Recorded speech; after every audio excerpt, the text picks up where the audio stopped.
KP house पहुंचे हैं। आप देखें ये खान साहब जा रहे हैं, खान साहब अभी पहुंचे हैं केपी हाउस में।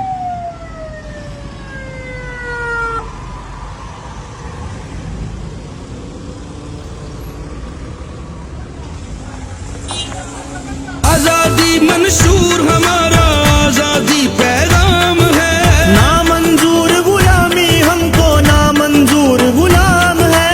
आजादी से जीना है अब हर दिल का अरमान है, आजादी से जीना है अब हर दिल का अरमान है।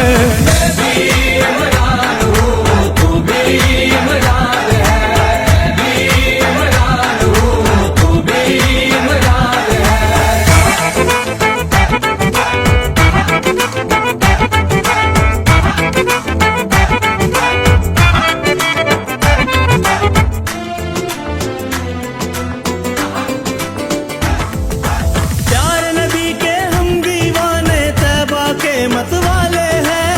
नाराए तकबीर लगाकर जान लुटाने वाले हैं, ला इलाहा पहचान हमारी और हाकिम कुरान है, ला इलाहा। And my belief is, La ilaha illallah, there is no God but one.